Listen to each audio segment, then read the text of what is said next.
नमस्कार। Global TV के इस एपिसोड में आप सभी का एक बार फिर स्वागत है, अभिनंदन है। अभी हाल ही में एक खबर आई रूस और यूक्रेन के बीच चल रही लड़ाई के बीच, और ये खबर हालांकि अंतर्राष्ट्रीय मीडिया ने बीबीसी में, फॉक्स में, सीएनएन में, भारतीय माध्यमों में भी, जियोन में और तमाम सारे न्यूज चैनल्स में इसको जगह दी गई, लेकिन जिस जगह के, जिस योग्यता के, जिस न्यूज वैल्यू के वो हकदार थे, वो शख्सियत हकदार थी, वो जगह नहीं मिली। अगर यही शीत युद्ध का दौरान, शीत युद्ध का काल होता, अगर यही 90 का दशक होता, 80 का दशक होता, तो शायद आज पूरी दुनिया में तहलका मच गया होता। जी हाँ, बात कर रहा हूं मैं मिखाइल गोर्बाचोव की, जिनका हाल ही में 91 साल की उम्र में निधन हुआ, और जो सोवियत संघ, यूनाइटेड सोवियत सोशलिस्ट रिपब्लिक के आखिरी प्रेसिडेंट और आखिरी लीडर थे।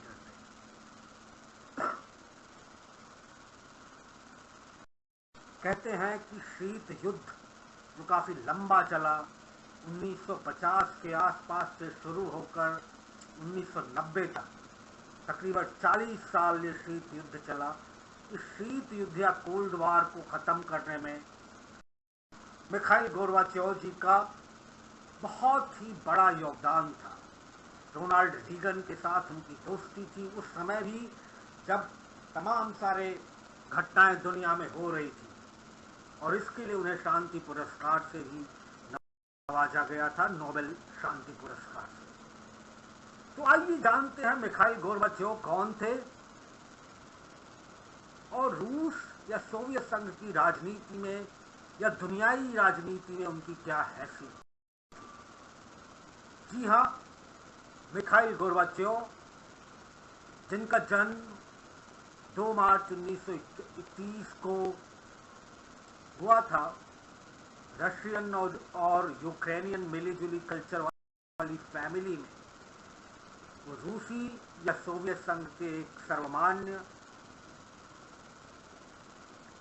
और काफी बड़े नेता थे। 1988 से 1991 तक ये सोवियत संघ के हेड ऑफ स्टेट थे। चेयरमैन रहे presidium of the supreme Soviet 1988 से 89 तक, और सुप्रीम सोवियत के चेयरमैन रहे 1989 से 1990 तक। Communist party of Soviet union के 1989 से 1990 तक ये चेयरमैन रहे, और 1985 से 1991 तक, 6 सालों तक लगभग, जब तक कि सोवियत संघ का विलय नहीं हो गया, ये सोवियत यूनियन के प्रेसिडेंट रहे। हालांकि इन्होंने मार्क्सिज्म और लेनिनिज्म, जो कट्टरपंथी पॉलिसीज मानी जाती थी, उनका अनुसरण किया, लेकिन ये सोशल डेमोक्रेसी के लिए जाने जाते हैं, लिबरलाइजेशन के लिए जाने जाते हैं। रूस में ग्लासनोस्ट यानी ओपननेस और पेरेस्ट्रोइका यानी देश को फिर से नवनिर्माण करना, इसके लिए जाने जाते हैं। इनका जन्म स्टारमूल क्राई एक प्रांत है, जहां पर एक मजदूर परिवार में हुआ, जो रशियन और यूक्रेनियन हेरिटेज से मिला जुला आता है। ये वो दौर था जब रूस या सोवियत संघ में जोसेफ स्टालिन या जोसेफ विसेरियो स्टालिन का दौर था, और अपने जवानी के दिनों में इन्होंने कंबाइन हार्वेस्टर की तरह कलेक्टिव फार्म पे काम किया, इसके पहले कि वो कम्युनिस्ट पार्टी ज्वाइन करते।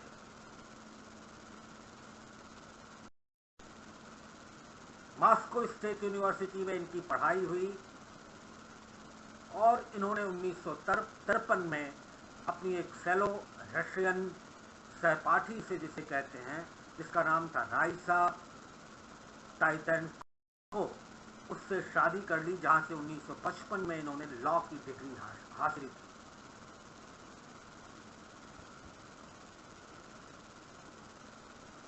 ये डी स्टेलिनाइजेशन, यानी जो स्टालिन का दौर था सोवियत संघ में, इससे सोवियत संघ को मुक्त कराने के लिए ब्रेजनेव, निकिता ख्रुश्चेव और लियोनिद ब्रेजनेव से काफ़ी प्रभावित हुए और उनके साथ इन्होंने काम किया और पोलिट ब्यूरो, सेंट्रल कमेटी, तमाम सारी जगहों के कमेटियों के सदस्य रहे।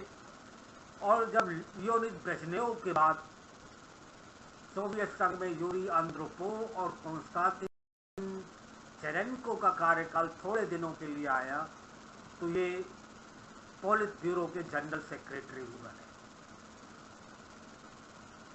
गोर्बाचोव हालांकि कमिटेड थे सोशलिस्ट आइडियाज को और सोवियत स्टेट को प्रिजर्व करने के लिए, लेकिन उनका मानना था कि सोवियत संघ में एक रिफॉर्म की जरूरत है। कहीं ना कहीं वो देंग ज़ियाओपिंग के रास्ते पर चलना चाहते थे, जिसमें चाइना को असीम सफलता हासिल हुई, लेकिन सोवियत संघ वहां पर फेल हो गया। 1986 के चेरनोबिल डिजास्टर के बाद इनका ये यकीन हो गया कि अब रूस में या सोवियत संघ में लिबरलाइजेशन आना चाहिए। उन्होंने सोवियत अफगान वार से सोवियत ट्रूप्स को हटाने के आदेश दिए और अमेरिकी प्रेसिडेंट रोनाल्ड रीगन के साथ न्यूक्लियर वेपन्स के डीन्यूक्लियराइजेशन के लिए और कोल्ड वार के खात्मे के लिए कई सारे मीटिंग्स में, कई सारी कमेटियों में, कई सारे कॉन्फ्रेंसेज में हिस्सा लिया। वापस सोवियत संघ में इनकी पॉलिसी ग्लासनोस्ट यानी ओपननेस, जिसने प्रेस को फ्रीडम दी, और पेरेस्ट्रोइका यानी reconstructing the entire Soviet union, इसने इकोनॉमिक डिसीजन मेकिंग को डिसेंट्रलाइज करना शुरू किया और जिसने वन पार्टी स्टेट को या कांग्रेस ऑफ पीपल डेप्यूटीज या कम्युनिस्ट पार्टी के एक छत्र राज को चैलेंज किया। जब ईस्टर्न ब्लॉक की कंट्री, सोवियत संघ के ईस्टर्न पार्ट में या ईस्ट यूरोप में जो कंट्रीज हैं, या जो कोल्ड सेकेंड वर्ल्ड वॉर के बाद जो सोवियत संघ के खेमे में चली गई थी, उन ईस्टर्न ब्लॉक की कंट्रीज ने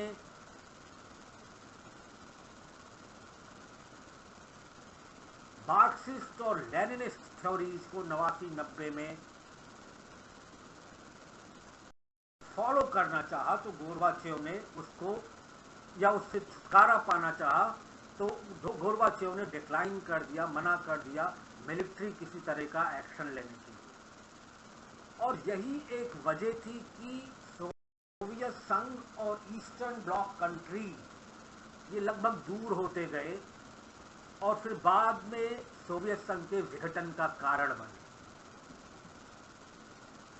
और साथ ही सोवियत संघ में नेशनल सेंटिमेंट ये काफी जोर पकड़ रहा था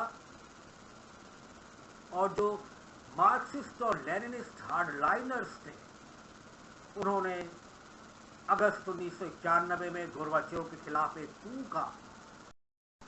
कू की प्लॉटिंग करी और उस कू के अंदर सोवियत यूनियन को डिसॉल्व कर दिया गया और एक CIS डॉक्यूमेंट साइन किया गया, जिस पर सोवियत गोर्बाचेव ने कहा था, उन्होंने उनके दस्तखत बनाए गए। और फिर बाद में एक BBC को दिए इंटरव्यू में, काफी बाद में वो काफी रुआंसे हो गए थे कि वो सोवियत संघ के विघटन को रोक नहीं पाएंगे। सोवियत संघ के विघटन के बाद और अपने रेजिग्नेशन के बाद उन्होंने एक गोर्बाचेव फाउंडेशन की स्थापना की और सबसे बड़ी चीज ये थी उनका वो भाषण जो सोवियत संघ के विघटन के दौरान अगस्त में दिया गया था, अगस्त 1991 में। ऐसे लग रहा था जब बोरिस एल्त्सिन जो उनके सबसे खास थे, वो नवनिर्मित रशिया के प्रेसिडेंट बने, तो उनको कहा गया था कि वो पैलेस में रहने पाएंगे, लेकिन उन्हें रहने नहीं दिया गया। वो भाषण इतिहास में दर्ज है एक हारे हुए खिलाड़ी की तरह, लेकिन फिर भी उनको कोल्ड वॉर खत्म करने के लिए और दुनिया को आर्म्ड रेस से बचाने के लिए याद रखा जाएगा, जिसके लिए उन्हें कई सारे अवार्ड से नवाजा गया, जिसमें नोबेल पीस प्राइज। तो ये थोड़ी सी जानकारी गोर्बाचेव के बारे में। आज जबकि वो हमारे बीच नहीं है और रशिया और यूक्रेन में लड़ाई चल रही है, हम याद करते हैं ऐसे नेता की जिसने शीत युद्ध को खत्म करने में अग्रणी भूमिका निभाई। धन्यवाद।